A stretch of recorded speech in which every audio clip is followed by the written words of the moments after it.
Hey guys, Tony Reed here. Now we all know spring is right around the corner and you're going to need plenty of podcasts on your playlist for those long hours in the field. The one podcast that I'm going to recommend is Farm for Profit. Tanner, Dave, and Corey do a phenomenal job of having a wide range of guests on their show. It might be anyone from a university professor to an estate planner to a marketing analyst. They even have Machinery Pete on there from time to time. Then once a week they do a Farm for Fun episode where they sit around and crack a few cold ones and kind of get off the beaten path a little bit. And those guests may come from Facebook, Snapchat, Instagram, or even TikTok. It's a great podcast. You got to go check it out. They're on all the major players, Spotify, iTunes, Pandora, all of them. You can even go to Google and type in farm4profit.com and read all about them. They call themselves the mullet of podcasts. Go check it out. You won't regret it. That's farm4profit.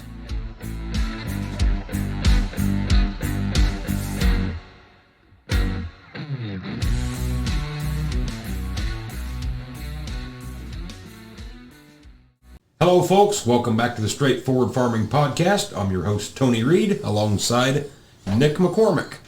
Nick, what's new with you this week?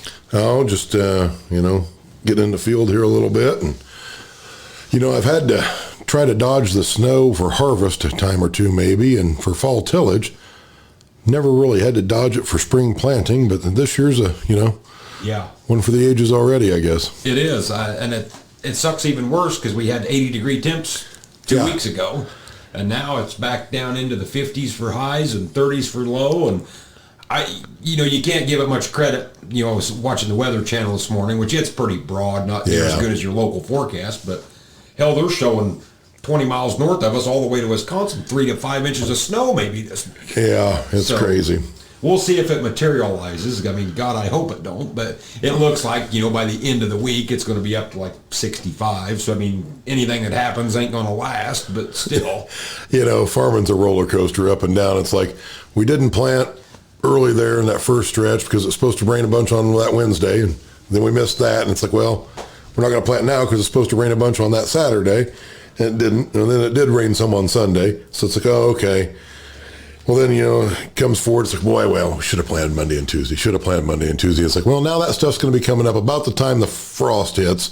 Yeah, maybe it's a good thing I didn't. Uh-huh. But I don't know, right or wrong, we put a little bit in the ground here, so we'll see how it goes. Yeah, that's how we are. We've never done the early beans, and this year we finally did, so we'll see what happens, I guess. But it's tough to make that call, especially when it's dry out. It's like, man, you feel like you need to be doing something because every year it seems like we get 2 windows. You get the early window, and then it rains for a month, and then you get your second window. And it's like, man, you hate to waste this, but maybe this year will be different. Maybe it'll just be cool and dry, and we'll move along. It always seems like there's a small window early, and the guys that are really out there too soon, too cold, too wet, they get by with it. And the next couple guys are like, well, we've sat on our hands long enough. Now we're going to go.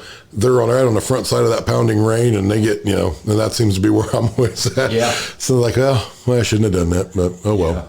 Yeah, and I tell you, I've been talking to a lot of people that claim they're drier now than they was in 2012 at this time. Now, that's not the case here where we're at, but man, I've talked to a lot of people that said, God, I could give $1 million for a rain right now. I mean, they're hurting. Yeah, we're fortunate to have the subsoil moisture we've got. Now, I will say, and I don't know if it's because of the cold weather or what, but ground is working phenomenal this year. Probably not as good now as it was in that early stretch. Yeah, I agree. But it's still working way better than I've seen in some years, you know. Yeah, I didn't know, sometimes that ground gets beat down so hard over the winter with all the rain and everything, man, it just works up like hell. But yeah, it's working nice this spring. Yeah, we noticed that too. We got that new sunflower tool, so we was getting it set, and we just run it out on some bean stubble there that'd been chiseled last fall and had ammonia put on it last fall. And boy, and that's been a week and a half ago, whatever it was. And then, you would have for sure worked it once and planted it in corn, but I don't know now. I think you're maybe right on that. I think you may. I told Kevin on my deal, especially this early in the game, I don't mind big chunks in the field. I mean, we got to make the call ultimately the day we go to the field, but I would rather it be too cloddy than too fine this time of year. Yeah, I mean, it's going to work up like this. It's going to be a touch cloddier than you want it the first time, and the second time over it's going to be powder. Exactly. And that's not going to work. So it's like, well, plant or bust some of those clods, I can live with that. Yep. The powder is just going to seal over and I got nothing, Yeah, for sure. So I don't know. It's always a a game, trying to guess the weather, and sometimes I wonder if you ain't better to just shut the TV off and just go with your gut and not pay any attention to the weather. No doubt, yeah. Yeah, if you didn't talk to your neighbors or drive by and see what they were doing, you can always tell the guys that aren't going because they're about to drive off the road looking at the guys that are going, Yeah. I mean, there's been a fair amount planted around here. I mean, it ain't went gangbusters, but I mean, there's a fair amount planted. So stuff's gotten big enough now that you mess around for a couple of days. Next thing you know, you got 200, 300, 400 acres in. It's like, oh, well, kind of did that on accident. I hope it was right, Exactly. Yeah, it don't take long. Stuff gets so big, you go out and play around, and nothing to plant 100 acres in a day now. Yeah, I mean, we were kids. Deal. You wheel out the 6th row, and all day long you get 40 done. It's like, well, that ain't so bad. I did 100 a day on accident after lunch. It's like, well, we drug our feet long enough. I guess we'll go. Yeah. So I don't know. Times have changed, but it is what it is. I mean, my gut tells me now that I'm going to wait. 2 or 3 days ago, I'd have said, yeah, let's do a little more, but after seeing the forecast, I'm going to wait now, I think. There's something a little demoralizing about loading the planter with a sock cap on. Yeah. It just doesn't seem right. I've done it. It just doesn't seem right. Yeah. And I think most people will agree, we can handle cold weather. We can't handle cold and wet. Yeah. That's when we're screwed. Yeah, that's when it turns to concrete and you got nothing. Yeah. For sure. And of course, the forecast changes every couple of days. It was looking okay. It was going to be cold, but not that wet. Well, now they're calling for rain every other day, and the cold's gotten colder. But that could change by tomorrow. Who knows? Well, and I'm scared when we do get the warm up, then that's going to spark thunderstorms. We're liable to get in a wet pattern. Once again, you're just second guessing yourself on everything. Yeah. None of it may materialize. May not rain again till June. And then you'll be wanting it to keep raining so it stays soft, so that stuff can break through. Yeah, it's a big game, but we're farmers. We're never happy. That's right. Too much rain, too dry, too hot, too cold. We're never happy. Yeah. Yep. Boy, the old grain market's been on a tear here lately. I mean, that's kind of spooky too. Yeah. We're going to pay for this for 10 more years. Yeah, we are. Stuff was just finally starting to come back to where it should be. Yeah. And now we're going to get burned again. Yeah, I agree. I mean, and now, which it's hard to tell what's true inflation. It's hard to tell what COVID has done. I mean, things are so far out of whack now. I mean, me and Montana Farmer was talking today. He called, and, you got used equipment now that's just on fire. Because you can't get any new stuff. Yeah. So how much is related to COVID? How much is actually true inflation? Because we've printed the shit out of money in this country. Yes, we have. We've printed a lot. On my side in the shop there, stuff's getting harder to get. Initially it wasn't too bad because people had stuff in warehouses. Well, now some stuff's getting a little harder to get. Of course, they're blaming COVID. You can't get it dropped off to you because UPS and FedEx are so far behind from delivering Amazon orders from stimulus money that they can't get you anything in a timely fashion. So it's starting to snowball into a big crap storm. Yeah. I hadn't been inside a Walmart for, a big one like down at Effingham. I've slipped into Shelbyville's there, which is a small one, and that's not really a good gauge, but a big one like Effingham was in there today with the wife. And I was needing a new printer for the computer. Mm-hmm. And so I told her, I said, we'll go to Effingham because they got a lot bigger selection. Yeah. And so we went down there, and I'm going to guess they had probably 10 to 12 different models of printers on display. Yeah. They had one printer left in the entire store of a particular model. Them shelves were completely bare. Really? From one end to the other. And so I got to look and went around to bicycles, completely bare. There's just a few little kids' bikes on the floor. And so from that aisle, I was just wheeling around it because I got to kind of notice. I'm like, man, what's the deal here? So I went through. They got their little office furniture, computer chairs, whatnot, totally wiped out. Just really? Weird stuff like that.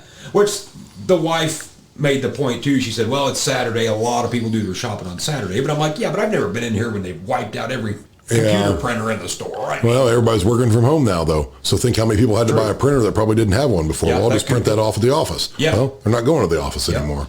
Yeah, and I don't know, they talk on vehicles now with these microchip shortages and whatever that is, and I don't know what electronics might use some of that stuff. Maybe some of these printers have stuff in them. Yeah, they very well could, yeah. But which I guess is Ford, they're really ramped up production, right? I know like GM, they're kind of shut down to some degree with this chip deal, but is Ford? I don't know. I thought I had heard that they were trying to ramp stuff up, but I don't know that for sure. I'm the same way. I've kind of lost touch on some of that stuff. I think to solve this microchip problem, they should come back out with 79 Ford trucks I agree. And for you Chevy guys, I'll let you have a couple of square bodies because Clash for Clunkers got most of them. So we'll get some fresh supply out there for you square body guys. Yeah. Yeah. Well, it's like that eliminates electronics. It's like me and a guy was talking today. You know, they said that GM is projected to lose $8 billion in revenue. Now, that's not money out of their pocket, but just going to lose in sales, you know. I mean, at what point in time would the government want to step in and say, okay, guys, we got a little bit of a crisis here. Maybe we can get rid of, you know, you might have 400 new trucks lined up on a lot, but they need some stupid chip for the emissions. Yeah. And now it's doing nobody any good. It's just got to sit there. And yeah. It's like, at what point in time can you say, okay, let's maybe just get around this for a little bit and move on? But unfortunately, they're not that swift, Tony. No, they're not. No. It's sad. You could solve a lot of that stuff pretty quick, but nobody wants to do that. So well, we'd hate to do anything logical, you know, from a standpoint. Yeah. I mean, the logical solution is to inject fertilizer in there, Tony. Yeah.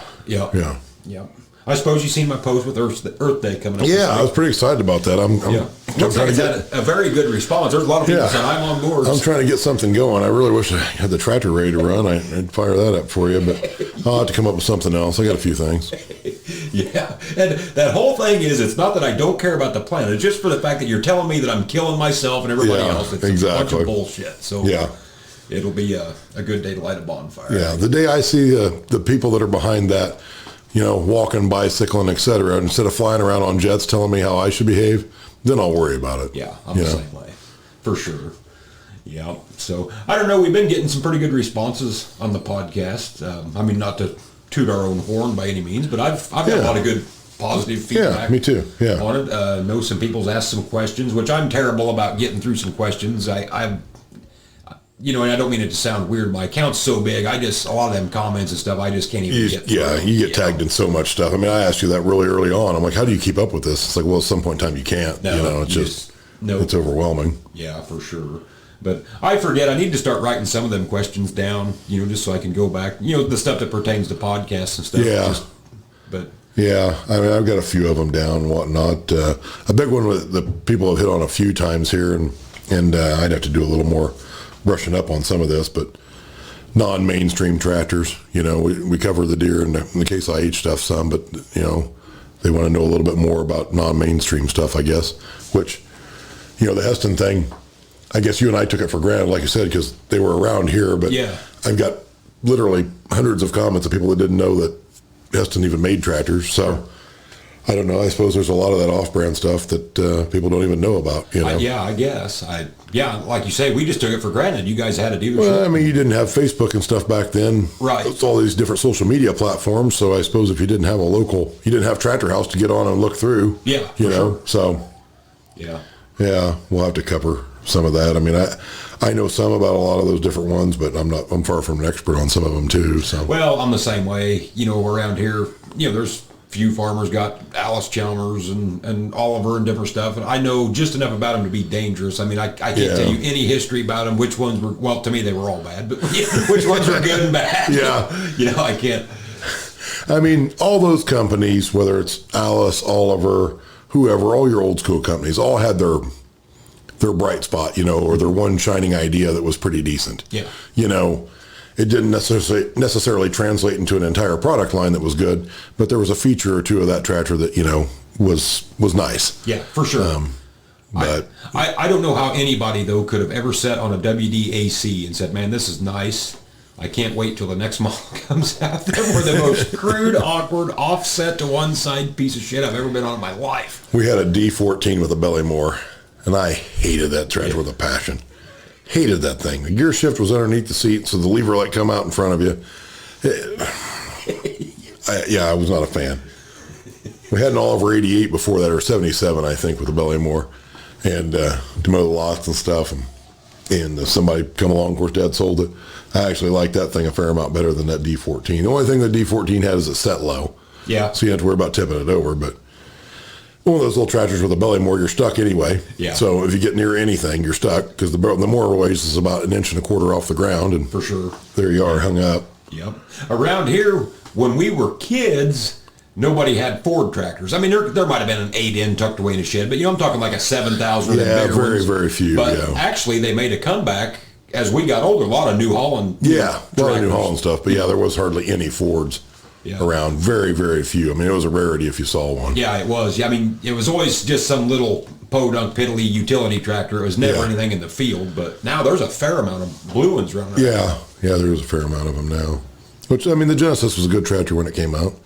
I mean, that kind of brought them back around or whatnot. Yeah. I've never drove a Ford Genesis. I've drove a four-wheel drive like them old, 96, 82, whatever. Yeah, 92, 82 or something like that, yeah. I'll go back to my previous statement, Tony. There's only one place four-wheel drive tractors has ever been built, and that's Fargo, North Dakota. For sure. If it's not a Stagger, it just has 8 tires. It's not a four-wheel drive. There's a guy on TikTok, and I would have to go look up what his username is. I can't remember off the top of my head, but he just had a video yesterday of concept tractors that were never I saw released. that. Yeah. And the Stagger two-wheel drive tractor was a little... that was a little crude. Yeah. I did like the looks of the John Deere. It was like an 8870 with big wide tracks on it. That was kind of neat looking. Then they had a Soundguard John Deere 455 with tracks on it or whatever it was. And they had that kind of looked like a 6030 with a Soundguard cab. Yes. Kind of concept deal. Yep. Yeah. It almost looked like a toy. It did. I've seen that picture before. It almost looked like a toy or a drawing of it or something. Yeah. I would love to know what some of the stuff was that these companies come up with that never seen the light of day. I mean, there's got to be neat shit that was just scrapped, so the public wouldn't see it. But yeah. I know at one time, I think this is correct. I'd have to ask again, but I think in the early days of the axle flow, once production had started or kind of getting into it, they made a one with a really big rotor. I think it had 30.5s all the way around, just to prove that rotor could get bigger and still do the job. Because there's always this theory that once it gets so big, sure, and there is some truth to it, you can only make it so big. But just to see that there was potential in it. The ironic part of that is it's never got any bigger. Yeah. On those, but they tested it to see if it would work. I mean, then it got scrapped and cut up. But I've always wondered. We see the massive advances in technology from the factories now, but what's some of the stuff that they truly are capable of that'll never see the light of day? I mean, there's got to be some wild stuff that, Yeah, I'm sure they've tried some interesting things. And it's like, well, I mean, look at we always saw that Road-Track Magnum clear back in the 7100 series days, and it took years and years and years for that to finally hit production. Yeah, and it makes you wonder why. I mean, if there just wasn't a market at the time? I don't know. I think they were heck bent at the time for having tracks on the front. And I think that was quite a load for the front axle and making it turn and so on and so forth. And then, now it kind of ended up just being a 2-track deal, just in the back. And like the 2+2 Magnum. Yeah. That and maybe there wasn't a need for that at some point. I don't know. But, yeah, it's interesting to see what some of those companies try and what doesn't make it and what does. Yeah, I've even wondered that, like as far as seed technology goes, what's some of this seed truly capable of? Some stuff you'll never do it on a large scale because you can't. It's impossible. But there's got to be secrets and tricks that they've done that really shines a light on some stuff. And, for sure. Yeah, I'm sure there's a lot of things that they test that you can't simulate on a grand scale, right?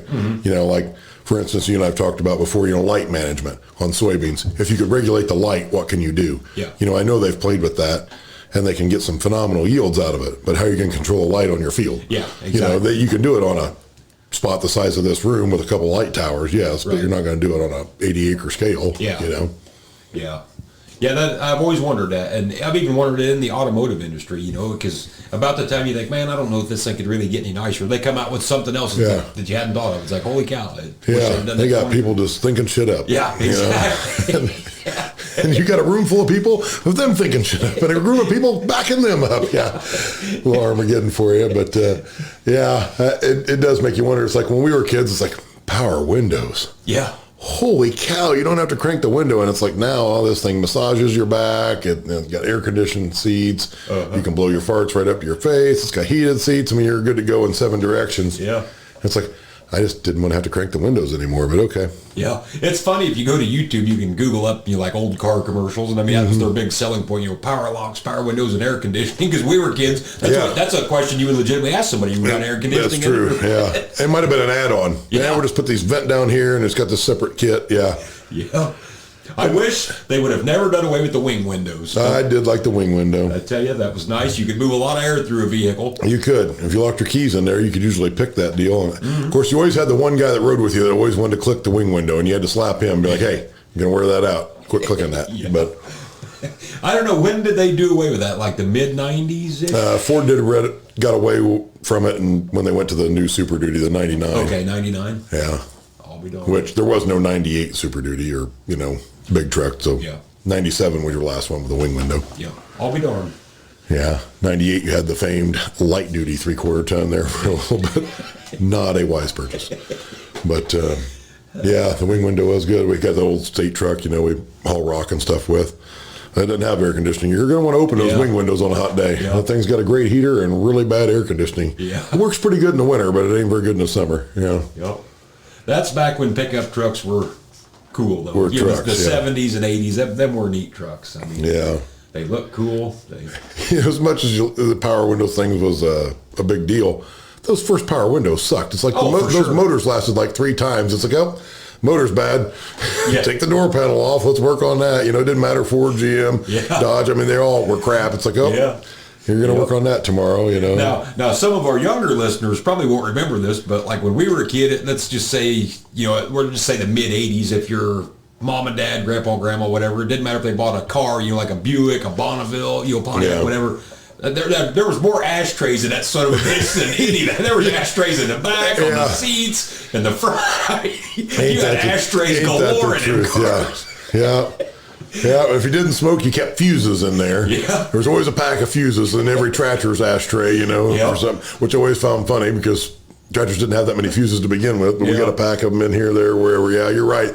They were in the side doors. Even my 03, I mean, it still got them in the back even. Yeah, exactly. They always had them on the back of the front seats. I mean, you could smoke anywhere you wanted in that car, yeah. More steel in those ashtrays there is in the entire car now. Yeah, and then people always got to put gum in them and gum wrappers. Oh, yeah, there's always some jackbag that put gum in it, and then you had to dig that out.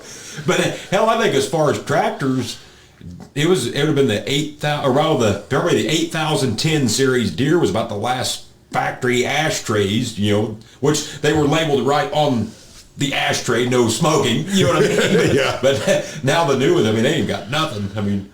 Yeah, I haven't paid that much. I guess they got a charging port, but does it even come with a lighter in them anymore? Nope. We had to buy lighters because we all smoke, It's just a charging port now. Yeah, so we had to buy the individual lighters to put in them. Then we had to buy the big ashtrays that look like a cup. Yeah. Which we always ash on the floor, but put the butts out in the. I hadn't paid any attention. Yeah. Yeah. Yep. Combines, all that. Don't have it in anything. So. Well, the biggest technological advance in farm equipment is the cup holder. Oh yeah. Because even car companies have struggled with that for years. I mean, you had to get into. Well, a 99 or newer Super Duty, you get a decent cup holder of any fashion in a Ford truck. Yep. Case IH stuff's the same way. You get my 2188. That one cup holder over there by the buddy seat is literally a 1/4 of an inch deep. Yeah. If you put a pack of fuses in that thing, it's falling on the floor, let alone a soda. Yep. The one on the right side's no better. Now, there is a guy 3D printing those now. I bought one off of him. I saw it on TikTok or Facebook or something. Super nice deal. Got a spot for your cell phone, 2 drinks, because there's plenty of room below that. Sure. It can be deeper, so it'll actually hold the drink, which is kind of handy. Yeah. I already had one mounted on the RAM mount on the monitor thing anyway, but it's nice to be able to hold an extra one. I never did figure that out on a 30 series Deere tractor. The cup holder is so big you can fit like a full Folgers coffee can in it. It's like, I'm not looking to put my water jug here. I mean, way too big for a can of pop, a Yeti, any of that stuff. It's like, who designed this? I always laugh on the first MXs. They get that little spot where your water jug should go. Mm-hmm. But the lip on it is 3/8 of an inch tall. Yeah. I don't know how smooth the ground is where they're at, but it doesn't take much of a slope for that to fall over. Yeah. Now Deere on the R series, or we got older R series Deeres, 2013 model, whatever. And they got 2 cup holders over there by the window. The big fat one, then they got a little narrow one, so you can put a can or but the big fat one, it's goofy as hell. It's just small enough that a bottle of Gatorade won't go in it. And a bottle of water's loose in it. It's like, God damn it, can you guys just figure something Case has got it figured out, so if you hit a bump, it spills on the buddy seat and stains that. Yeah. Nice. Yeah, it's just wobbly enough, doesn't quite fit, so it spills on the buddy seat. Uh-huh. Yeah. There again, though, you knock my Hestons and Fiats and whatever. The last Fiats, Well, that even like my old Heston has a cup holder. It's 4 inches deep, holds a pretty good sized drink, doesn't fall over. It's good to go. The last Fiat's like the F series, they had a spot where you could flip one up and the air conditioning blew across it and kept it cold. Is that right? Yeah. Open the door. Not saying it's going to be ice cold, but it was better than. Yeah, if you buy it cold that morning, it'll keep it cool. It's better than the day, yeah. better than hot, and at least you had a spot for it. Yeah, you know? sure. Yeah. I don't know. They put everything else in these cabs, except us smokers were left out in the cold. Yeah, anymore you are. You got nothing now. Yeah. Hell, when we were kids, I mean, you could smoke in McDonald's, Hardee's, clothing stores. I mean, it didn't matter. You smoke anywhere. I can't fathom the smoking on a plane. Oh, I can't either. Now they clamped that by the time we were. But they did it one time. For like when we were little kids. Yeah. I never flew when I was that young Yeah. to participate in it. But Yeah. that's I can't imagine today. Yeah, that's crazy. But I mean, hell, like I say, back then, McDonald's always had them little bitty foil ashtrays that you threw away. Yeah, I threw them away. I'll never forget going to the farm show at Louisville, going to the tractor pull, and all around Freedom Hall was those smoker rooms. Mm-hmm. And they were glass, and you couldn't see from one side of that room to the other. There was 100 people in there chiefing it up, and you couldn't see 3 inches in there from the looks of it, I've been in a few of them. I mean, when you come in there, the walls are so yellow, you can just lick the wall and probably die of nicotine poisoning. It's like somebody did not put a big enough ventilation fan in there, and I don't know why you'd even light up. Wouldn't you just stick your head in, grab a big drift, and walk back out? I mean, you wouldn't have to go light up. I think probably virtually every airport in America is smoke-free now. I know up until 6-7 years ago, they always had smoking rooms. Yeah. You could go in and smoke, but I know that was getting thinned down pretty quick a few years ago. So hell, they're probably all. I ain't flew for a few years, but I wonder if the cockpits used to have ashtrays like the cars did. We'll have to ask some old pilots. They're probably still setting their blazing. They can do whatever they want. Just crack the window. They got wing windows to it. They get a hell of a breeze at 200 mile an hour. All them ashtrays, I'll never forget them big old Bonneville cars and shit. There was ashtrays all over them things. Yeah, that's for sure. Times have sure changed. Yeah, no doubt about that. So if you people want non-mainstream tractor stuff, we'll try to get an episode put together and cover some of the offbeater stuff. We get through farming time where I got some time to research some stuff. We'll see if we can throw some. Well, some of those, I'm around them some, but I don't run them every day, so you kind of forget about the goods and the bads. Yeah. I'll have to brush up on some of that a little bit. Is there any tractors that come through your shop that you just create? They're just a nightmare. And I'm not saying John Deere's. Yeah, exactly. But is there any particular, like an 1155 Massey, you're just like, oh my God, they all have their. It depends on what's wrong with it, right? Well, there's certain things, like there's things I don't mind doing to a 1086. There's other things not that handy, and that's the same for every model. Every one of them has their strong suits and their big negatives, depending on what you got to do to it. But yeah. It's just, and some of it's just, like trends. So like, when we were kids, every tractor's got cast centers, right? Cast centers, all the way up into, even the Magnums, towards the end of that starts fading to 10 bolt. But what a pain in the butt those later ones were to get off. Mm-hmm. The 10 bolt hubs are way easier to deal with a press steel than just throw a wheel weight in there if you need the weight and go on. If you got to get anything you got to do behind some of that stuff, you're about got to get the wheel out of your way, whether you're putting a fuel gauge in some of those or whether you're working on a hydraulic valve, the tire's got to come off. Well, that can be a little bit of a pain in the butt depending on how it's set up, Yeah, I'm sure it can. I don't know. Some people ask about tips and tricks in the shop or on the farm. The biggest tip I probably got for you is slow down and take your time. Haste makes waste. Yeah. You get going so fast that next thing you know, you've messed something up that was totally avoidable if you'd just been taking the time to think about it. That's probably the number one tip I could give you, whether it's picking out your wife or taking out a 3/8 bolt. It's you want to kind of look around and make sure you're doing it the right way. Well, that's the same way with jerry rigging stuff. I mean, Sometimes you get in the heat of the battle and you're 10 miles from home and you got to do something to get the field done to get it home. Totally understand. Yeah, and it might even have to stay that way for a week or whatever. But in the off season, get it fixed. That is my number one pet peeve. It's like, I know that's been broke on your tractor for 6 years. Yeah. I know it has. Yeah. But today, well, now maybe it's an emergency. No, you've had 6 years to get that fixed. Exactly. It's not an emergency today. Yeah.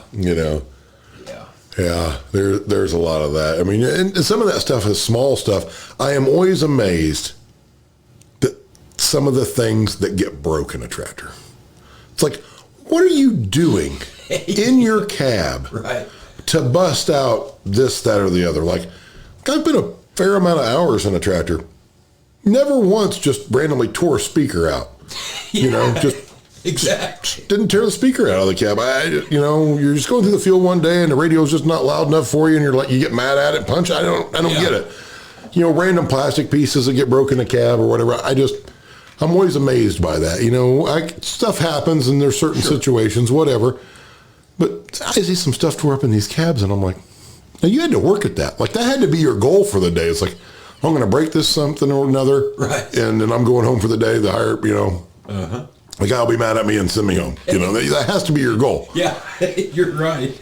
I've seen that before sitting on dealers' lots. It's like, what happened here? Yeah.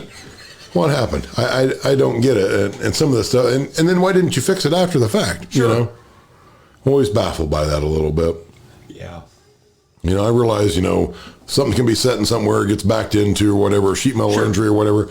Shouldn't happen, but it does occasionally. Something falls over, whatever, hits it. Okay. Yeah. That stuff happens. But how do you randomly tear? I don't get it.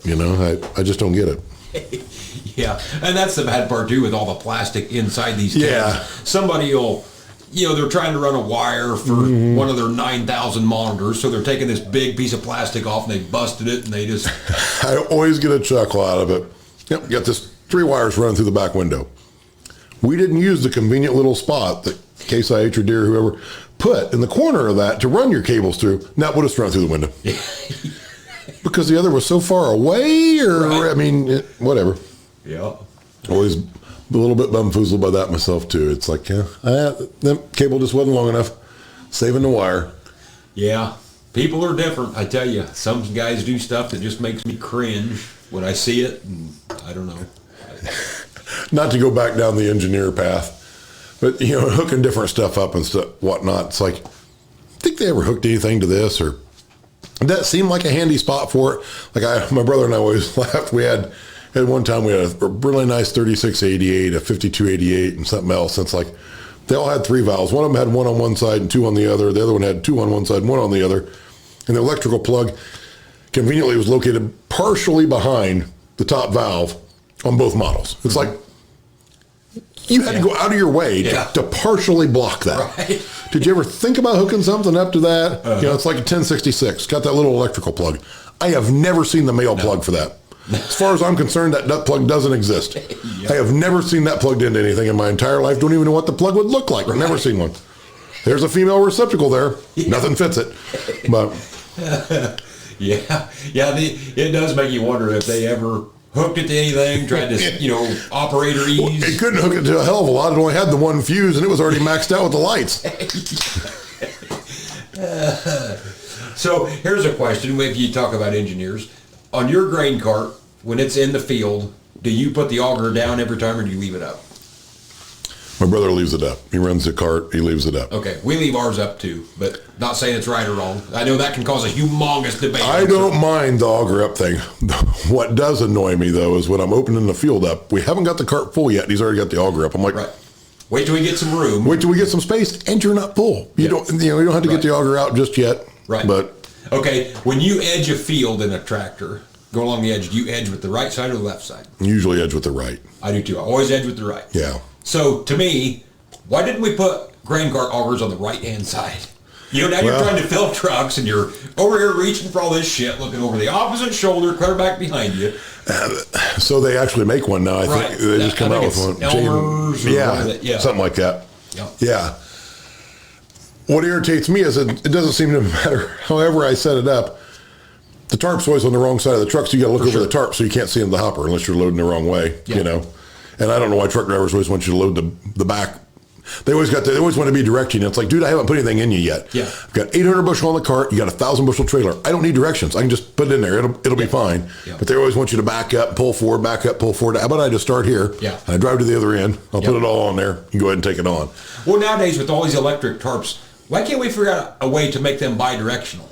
You can roll it to the left or the right. Yeah. That would save a hell of a lot of headaches loading over ditches and tarps and all that. You were talking about the combine thing, and the auger cart. So, it's like, well, why don't combines have two augers? I can tell you why they don't. Because some cheap-ass farmer would wear the auger out on the left, and he'd never fix it. And he'd just run off the right one till it was wore out. Then he'd be mad as hell at his dealer that both his augers were down, and what's he going to do now? It's like, well, you had 5 years to fix the left one, but you never did. For sure. Yeah. I've always wondered, though, on a combine, why you couldn't do something similar to like a silage chopper, a tube where you're blowing grain, where you can. I know on some of the test combines, it was in the middle and it would swing 360 degrees. Really? So you could swing it clear around.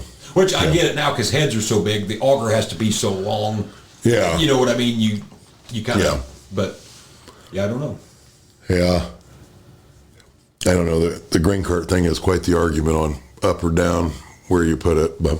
Yeah, we usually leave ours up and keep it up. Yeah. Well, and part of the reason we do is, you don't want to be fold them and unfold them near the truck, because you're invariably you're going to hit something.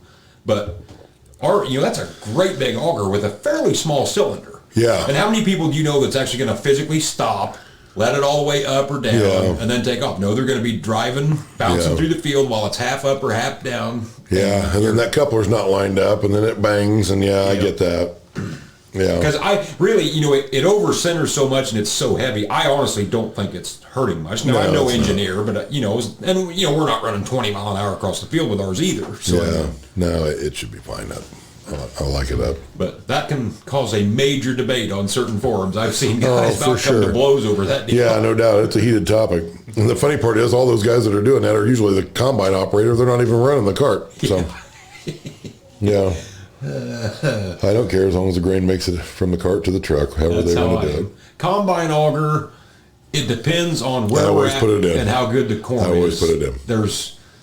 There's some fields that I'll leave it out in. If it's a good smooth field, nothing, no trees, no nothing.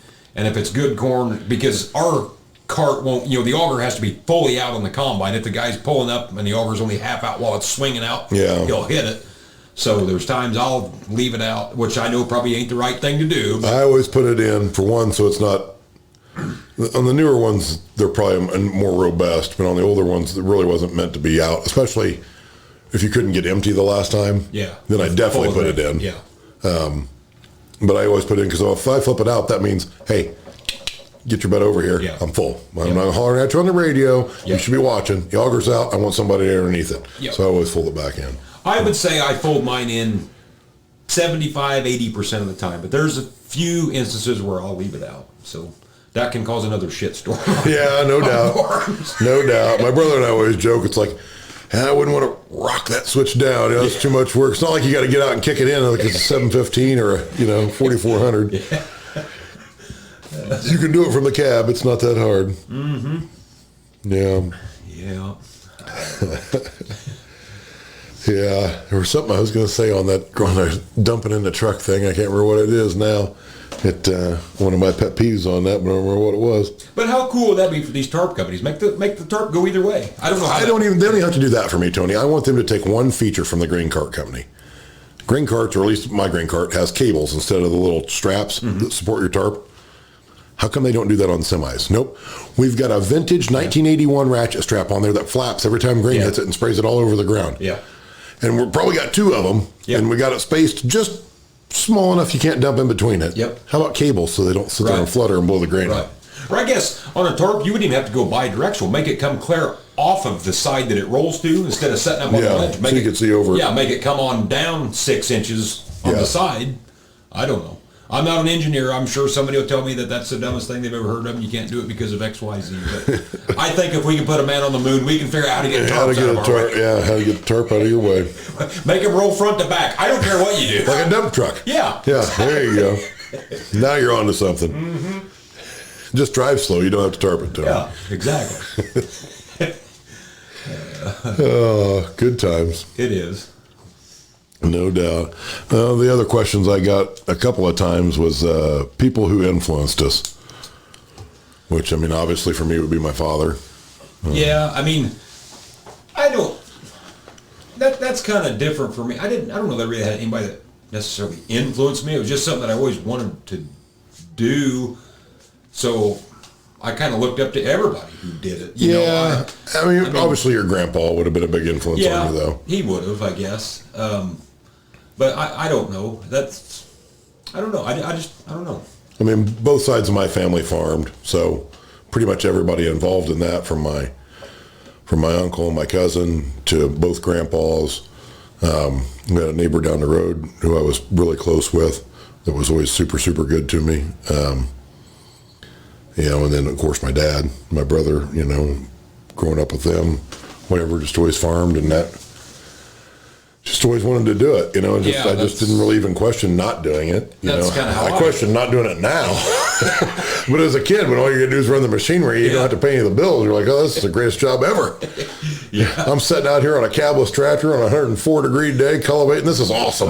I can't wait to do more of this, you know. Roll a little coal every time you turn on the end. Man, if I just had more acres to do, that's my problem. I'm running out of ground. This is a great job. It pays like less than minimum wage. I get to stop and pick up the occasional rock. This is a great gig. Yep. But you truly was free. Nobody was bothering you. That's true. You were there to do your own thing. You was big stuff.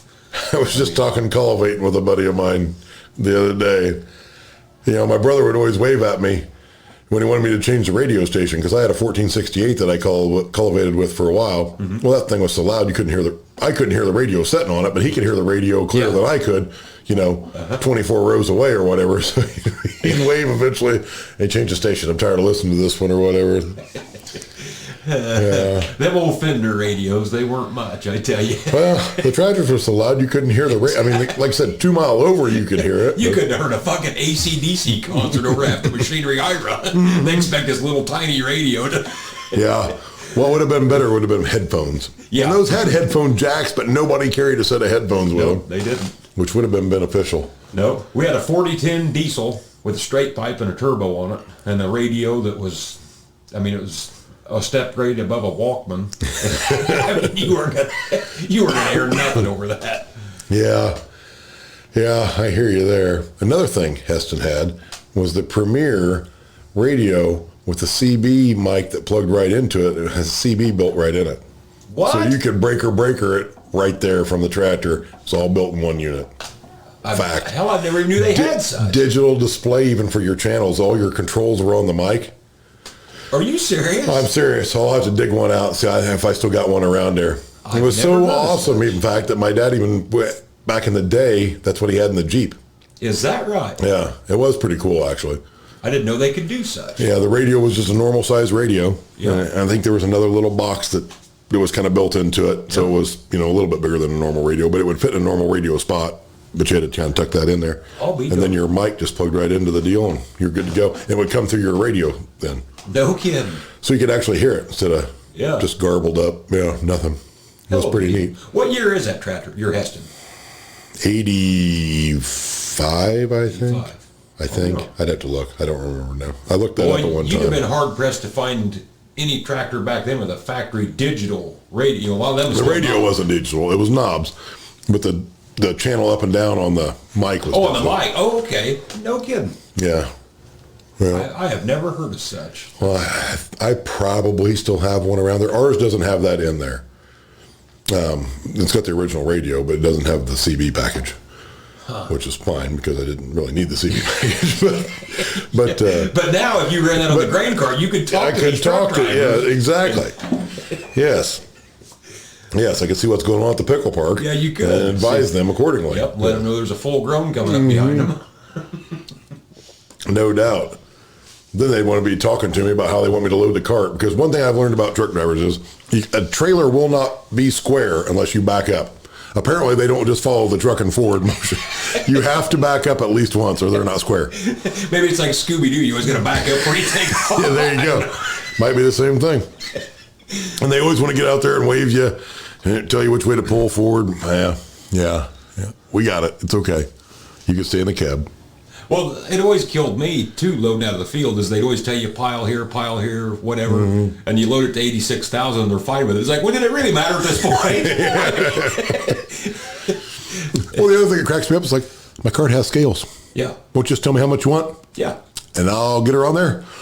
It'll be fine, you know. Not knocking truck drivers. No, I'm not. It just always cracks. They're just dying to get up there and wave you around, you know. It's like, it's okay. We got it. And I suppose they see all kinds of drivers, or whatever. But even my dad will try to do it. And it's like, but we've been loading this truck for a while. We stay in the cab. It's okay. Well, I have had truck drivers tell me too, is it so-and-so's farm? And, told him to shut it off. And 3 minutes later, he shuts it off. I mean, just no doubt. Completely overloaded me to the max. I get it. But, yeah. Yeah, for sure. What's another one that we got? Oh, China buying up all the land. Yeah, there's no positive from that. No. I got to think there is a positive to it, maybe to some degree. It's like everybody's concerned about urban sprawl. I'm all for urban sprawl. Yeah. The more of that ground they buy up, the more my crop's worth. Yep, I'm the same way. They want to buy up all the prime farmland around Champaign. Knock yourself out. Yep. Burn it up. That just makes my stuff that much better, I agree. It should be flat illegal for other countries or citizens of other countries to buy land in this country. Yeah, I don't disagree there. I just don't think there's an end game there that I'm afraid we don't want to know about probably. Yep. Same with Bill Gates owning all the ground he's buying up. There's got to be something wrong there. I don't know this for sure, so maybe I shouldn't even say it, but I bet you or I would be hard-pressed to go to China and buy land. Yeah. Yeah. I'm sure that's probably not allowed, and I don't know that. Maybe it is. I don't know. But I don't know. For those of you out there listening, if you hear I'm in China, I've been kidnapped. Yeah. I did not go willingly. For sure.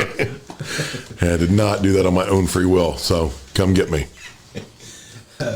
Yeah, that is spooky though, and with, like you say, with Bill Gates and all this, there's something's afoot. I don't know what it is for sure, but yeah, it's probably not in you and I's best interest. No, I'm sure it's not. I'm not too worried about it now. In our immediate area, we got that Delta Force put on the other day, and so I've got Chuck Norris on the planter. So I'm not worried about China around my area at all. I don't know what that's supposed to do for my planting, but he is kicking ass. I mean, he sees a weed, bam, out of the way, whatnot. Yeah. I mean, it was a little hard to install. I was a hard time talking him into riding there, but it's been a pretty good deal with Delta Force on there. Chuck Norris is a bad mofo. Oh, yeah. So, yeah. But no, to me, that there is no reason why citizens from other countries or countries themselves, however you want to word that, should be over here buying anything. Exactly. And that's what just infuriates me about the U.S. government, how it's just, everybody just walks all over them, and they just... Because they're getting paid, Tony. It is. They're getting paid, and that's, all that stuff slides by if you're getting paid enough. You're not worried about the next generation. You're getting paid. Yep, that's for sure. I don't know. But this deal with Gates... I got a funny feeling something's going on with water rights in a big way. Water and carbon credits, et cetera. There's got to be a... Water will be a traded commodity. Yeah. Very, very soon. Yeah. And I can believe that. I feel for some of the guys out west that are already allotted X amount of water, because it may get real expensive for you here for long. I don't know how it's going to work, but it's not going to be good. It's not going to be good for agriculture, that's for sure. No. Which, I guess the flip side to that is, it could be good for guys like you and I, because if they can't raise corn anymore. Yeah, that's true. But I do think the other end game is when you start taking all these vehicles and turning them electric to where we're not using near the ethanol, we're not going to need this much corn anyway. No. So unless we can find a way to burn it in the power plant, since all we're doing is moving the smokestack and the plug-in to begin with. But there's probably some merit to that.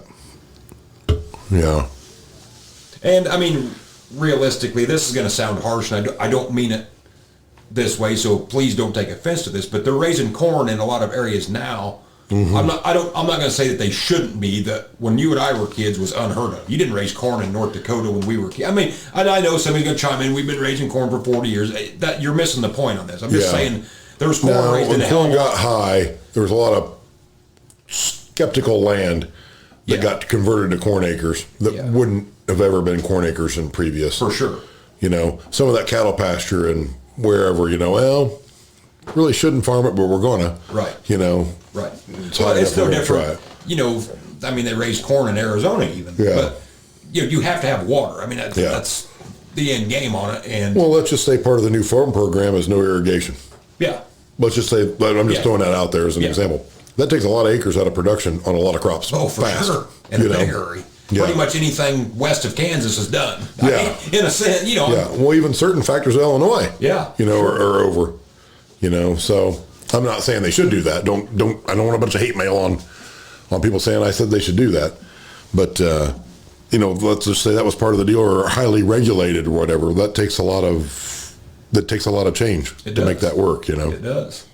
And that's what I always hate about this, is the stuff in this country that I feel needs to be changed drastically and quickly never gets done. But something like that it's like, okay, if you're going to do that, we got to phase this in over a long period of time. They'll just clamp a blanket policy today. Yeah. Yep, done. Yeah. No, I hear you there. It is funny how that always works. It's like I saw an article the other day that they're trying to figure out how to get more ground back in CRP. It's like, well, if you hadn't rejected a bunch of the stuff that should have been in it and stayed in it, you wouldn't have to try to figure out a way to get guys back in it. I agree. Yeah. Some of that stuff shouldn't be in crop production. No, it shouldn't. And man, that high corn, that really threw shit for a loop. Yeah, that got a lot of stuff tore up that really shouldn't have been. And, I get it. Always having land, I guess what you would call in reserve to some degree, but yet it's such marginal land, Yeah. I don't know what the answer to that is. Some of that shit, they need to make it longer programs, because there was a lot of land around here that was in CRP my entire life until 10 years ago. Yeah. Yeah, all that around the edge of town was in CRP. It was, yep. And then you take that out, and that drastically affects the water flow.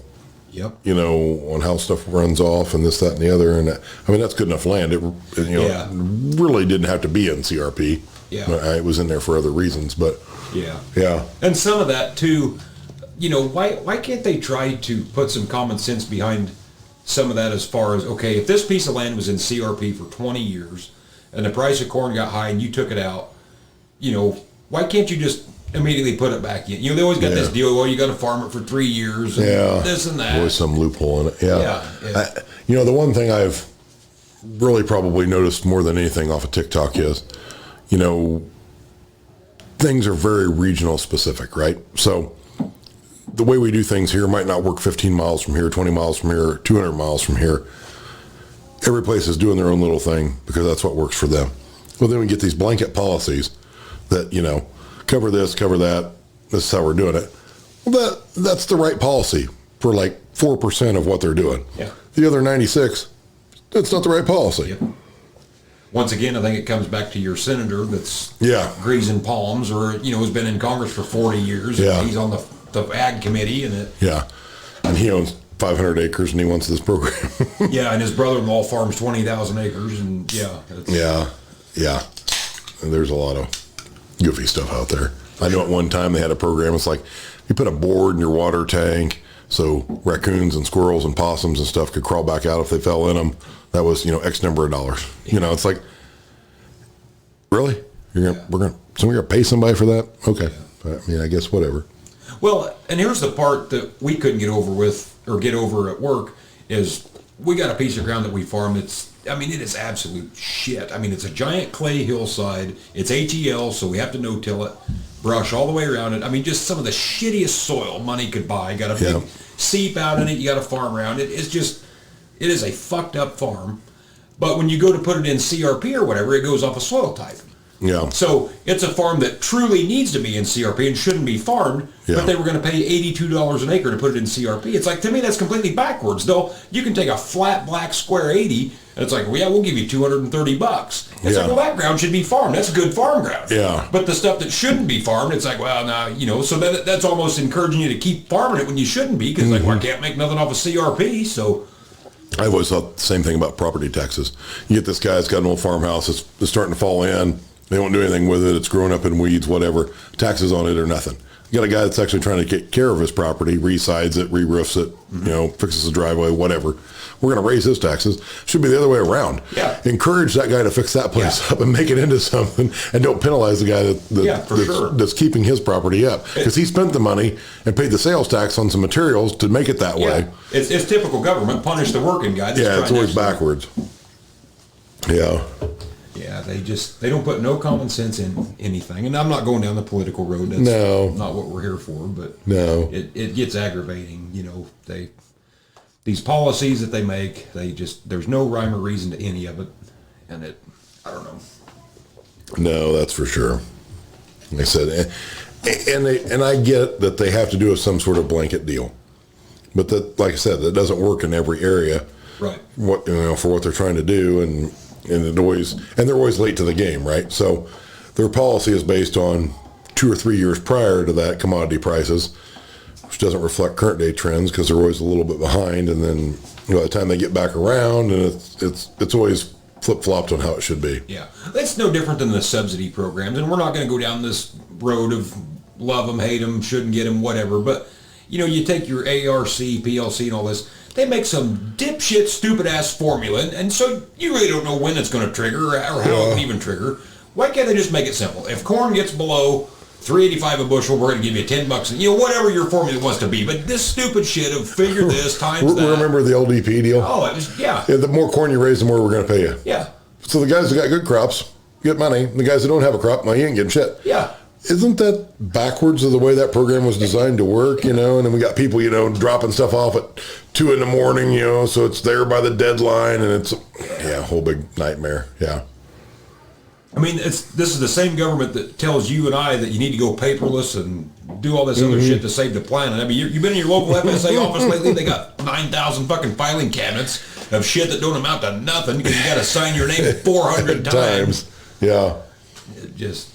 Yeah, ridiculous. And their acres are never what the field actually is. No, and they change every year. And and it's always a debacle. Yeah, for sure. I wouldn't even want to. They have easily destroyed half of the Amazon rainforest and the amount of trees that you just go in there to sign up for your crop. I mean, you can't just print out on one form that says, okay, these are the acres, and I certify that that's what I planted, and just sign that one page at the bottom. Nope, it's got to be a page with every field on it. Just redundant. It's.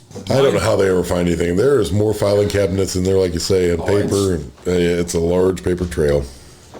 Let's see. Did we get any other questions? Oh, mess ups was another question we got. What's your biggest mess up on the farm?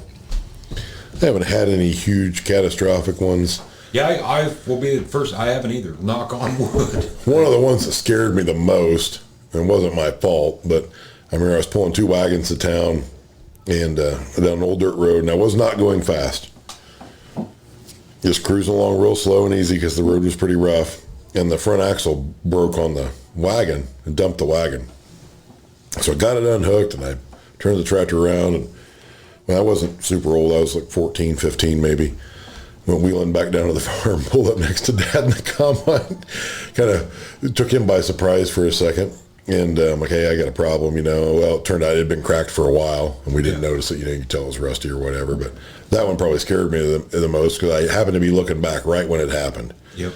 And that wagon was coming at me. Not that it was going to get me. I mean, yeah, it's not going to get me. You're just surprised when the wagon's starting to tip and turn, and it dumps it in the ground. And so then you get the pleasure of running a grain vac, which for those of you who haven't done it is not a pleasurable experience. No. Imagine a vacuum cleaner that you can't pick up that sounds like a 747 jet airplane taking off in your ear. Yeah. But we got most of it cleaned up, probably lost 4 or 5 bushel. Yeah. But it wasn't a big deal. But of course, naturally, as we're finishing up, it started to sprinkle. Yeah. It's like just stuff like that. There's always something unexpected that happens to you that not necessarily anybody's fault. It just happens. I would say one of the worst that I've ever had. And like I say, I've been fortunate too. I've never had any accidents, never turned nothing over, nothing, thank God.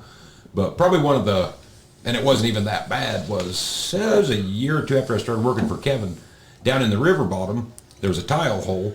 And it just so happened, this is where we had row shutoffs and shit on planters, and it was right where the headland and your regular rows meet. And so the corn was all crossed up there. Yeah. And it wasn't really down, but it was kind of leaning.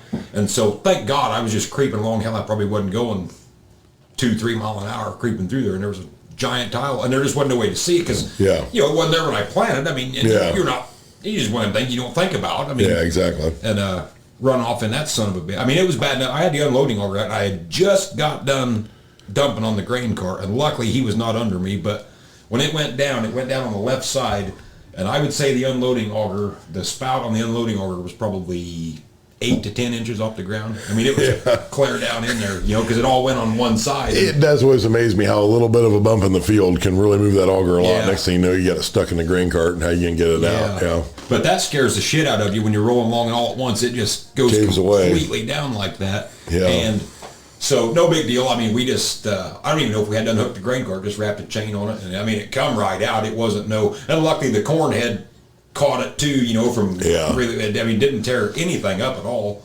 And so they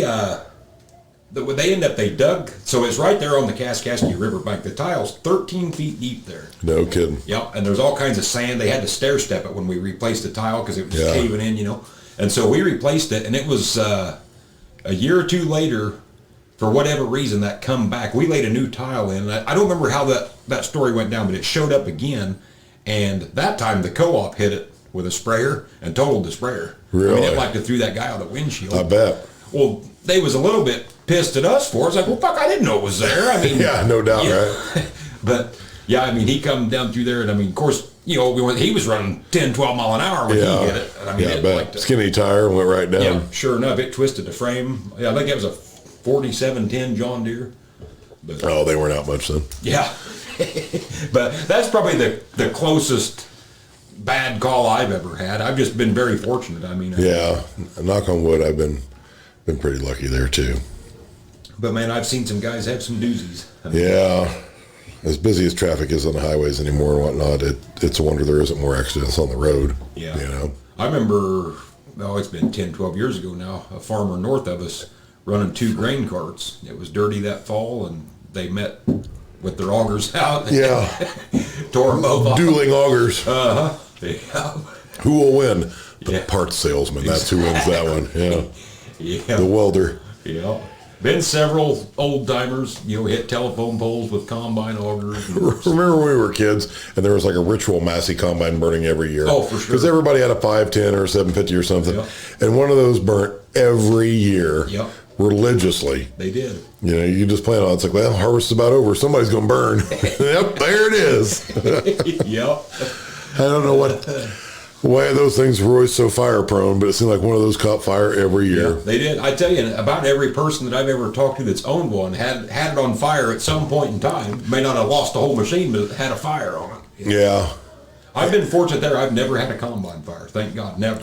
Me either, but it is odd. Like some are more prone for that than others. Like we had 2 1460s at one time, and the one you would constantly find bean fuzz just smoldering somewhere on. It never caught fire. Yep. But like you get back, so we always were pretty cautious when we brought it back at the end of the day. I like to blow them off at night because then you're already dirty and you don't have to do it the next day. But by the same token, you might stoke up a fire or blow something onto the hot manifold. So it depends on the time of the day and what's going on, but on how we do that. But that one would always there's just a little pile of fuzz on the exhaust manifold that's sitting there smoldering, or down by these 2 lines or something smoldering. The other one, never run into that. We don't. It's just odd how they were identical combine. I mean, they were 5 or 6 years apart, but yeah. It's a wonder back then there wasn't more combine fires. And like for the younger listeners, that are in their 20s that have, grew up on fairly modern machinery, there's a lot of sensors and stuff now that tell you when something, that, don't cover the whole machine, obviously. Yeah. But back then, you could run a 1460 and if you didn't hear it, Yeah. I mean, you could have a bearing that was way out. It had a monitor, but yeah, it would tell you some of that. But by the same token, I guess, they were made out of metal. Now these new ones, they're plastic, and the exhaust is twice as hot as it should be. Sure. And they go up a lot quicker, it seems like. But yeah, they do. You get one on fire nowadays, and you just won't walk away from it. You guys got to be cautious. Yeah. I remember in 2012, my insurance company's like, your crop shot, just work it down. So I was working it down and got some corn stalks and an exhaust manifold in my 4-wheel drive, and I got it put out. Thank God the day before, my daughter, who wasn't super old at the time, had been riding with me, and she brought a blanket to lay on the floor with. And she left it in there. And that's the only thing that saved me. I got to beat out with that. I had a couple bottles of water and threw that at it. Yep. My brother's response time with a fire extinguisher was phenomenal. So I called him, like, hey, fire, told him where I was at. And I've never seen it. I mean, his reaction time was phenomenal. That's the fastest he ever had to run, and the fastest, I'm sure, well, he's always drove fast, but that I mean, he made record time to the field. I had it beat out with that blanket by then, but just barely. And we might have hosed it a little bit with the fire extinguisher once he got there just to make sure, or whatever. And then it was fine the rest of the time. But it about lost it. Yeah, it really got any worse. It didn't hurt a thing. Yeah. Didn't hurt a thing. It was just flared up there on the manifold, and it didn't discolor the paint, didn't do anything. But another couple of minutes or whatever, I'm sure it would have got to something.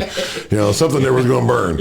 But had to be concerned. I got a neighbor down the road here sits on an insurance board, and so he sees and hears a lot of different things. And he told me, he said, always take your fire extinguishers off of your combine and shake them up, because he said a lot of them powder ones, they'll sit there for years, and all that vibration going through the field, it'll pack that shit in there so tight, you'll have a fire and you'll go to hit the lever and it's just going to go psh, and that's all you got, because that shit's packed in there so tight it won't come out. That's a valid point. He said always take them things off. He said a couple times a year and shake the piss out of them. Maybe if you're not in the field using it, when you're getting things ready, turn it upside down in your shop for a few days, just whatever you can to get that shit. That's probably solid advice, because that's the next thing I did was mount fire extinguishers to everything. When I spent, how many $1,000s on fire extinguishers, put one on everything, and it's like, but it's been riding there the whole time since. I've never had it off. To do that. Now I assume the CO2 ones are probably fine, but them ones that got that powder shit in them, that'll pack that shit in there and it will not come out. So and the gauge will say fully charged and the whole ball of wax, but it won't do shit because it. Some of the best ones we got are you just fill them full of water like a third of the way and then pump them the rest of the way with air. Oh, really? So you can recharge them yourself. Obviously, and those are pretty handy. Those have saved me more than once on random stuff. Or if I'm going to light a ditch or something, I take one of those, because once in a while all you need is just a little something to divert it, change direction, whatever, and you're not wasting a fire extinguisher that way. You can turn it back up, and they work pretty handy. Yeah, for sure. Yeah. I've been fortunate on that. Well, we had a big fire here last fall. Oh God, my goodness, there was a couple, 2 or 3 of them, and it was nasty. Oh man, that big one, that was the worst fire that's ever been around here in my life. Yeah, we were finishing up that morning, I think, and I was super cautious and glad to get done. And it was actually sprinkled a little bit that morning where I was at, and I was actually kind of thankful. I'm like, light drizzle, I'll finish in that. Yeah, because that'll keep me from having a bigger issue probably. I mean, God, it hadn't rained for about August 10th was the last rains, and this would have been mid-October-ish, roughly, somewhere in there. And I remember it was dry as a bone, and we had like 40-mile-an-hour winds, and just ungodly winds. And I'll never forget that I was picking corn in the Kaskaskia River bottom, and I could see all the smoke, and I was just getting ready to pick up my phone and call the neighbor, because he was just a mile south of me where I could see the smoke. And about that time, another neighbor called me and said, "Man, did you hear about the fire?" And I said, "Yeah, the some bitch is right south of me." I said, "What's going on?" He said, "Oh, it's clear down in Albemarle," which would be 20 miles away. Or at least 20, 30, And I'm like, "No," I said, "I'm talking about the one that's just south of me." He's like, "No, that's the same fire." I'm like, "You gotta be shitting me." I mean, the smoke, I thought it was that close. Yeah. But hell, that thing burnt, 5-6 miles one way and a mile or two the other. I forget how it was. When it's that windy and dry, there's no stopping it. No. That guy still not doing real great, I don't think. Is that right? I think he's still out. And for some of you that's out west, I'm sure that's nothing on a scale of fire as you guys see, but in Illinois farmland where there's no trees, no brush, not big open fields of grass, that's a rarity for us. It's pretty rare, I've never seen a fire that big around here, ever. Around here, a humongous fire is 25 acres. Yeah. But yeah, they're lucky they got that dude shut down when they did. That was going to get no doubt for long. Yeah. And it's a miracle they ever got it stopped. It's 45-mile-an-hour wind. If it wasn't for tillage equipment, I don't think they would have. I think that's how they got the lion's share of it stopped.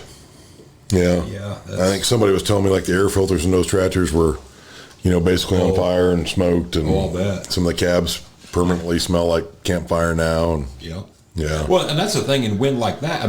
You got to be 3/4 of a mile ahead of that thing. Yeah. It goes fast. Yeah, it was going so fast you ain't going to get away from it. Yeah. After seeing stuff like that, it always makes me leery of having a house in the woods. Yeah, where there's a little leaf cover or whatever, because it goes so quick. There's nothing you can do about it.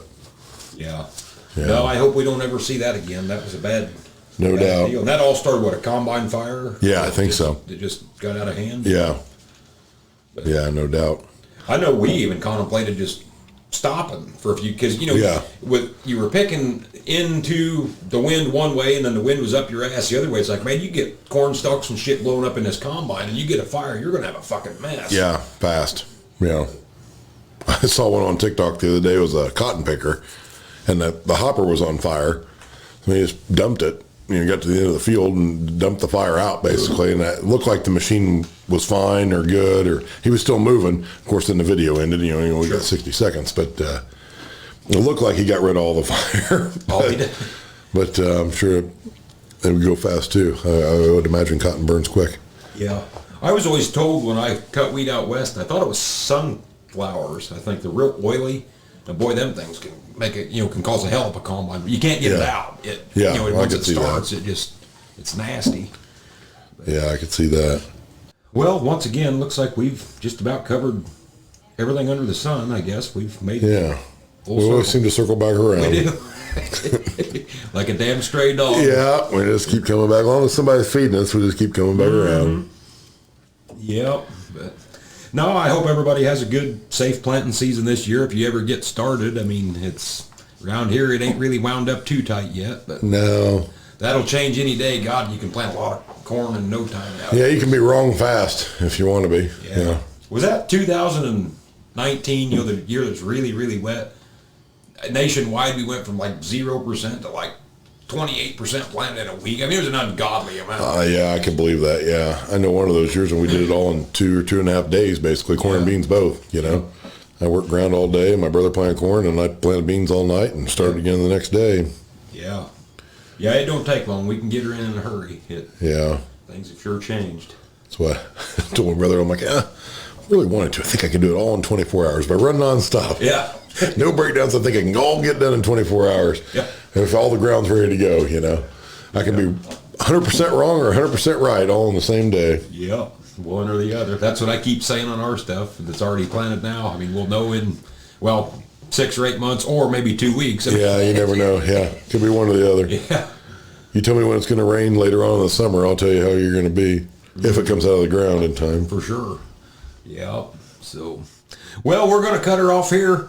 Hope everybody has a safe planting season this year, and take care of yourself, get plenty of sleep, don't do anything stupid. Everybody, for the most part's got wives and kids to go home to, so don't be sticking your hands in shit. Be careful out there, and remember that work will be there again tomorrow. Just go ahead and head home early and whatnot. Kiss your wife, hug your kids, and have a good evening. Yep, that's for sure. So, at any rate, you guys take it easy. We'll be back again next week on the Straightforward Farming Podcast. Thanks for tuning in, guys.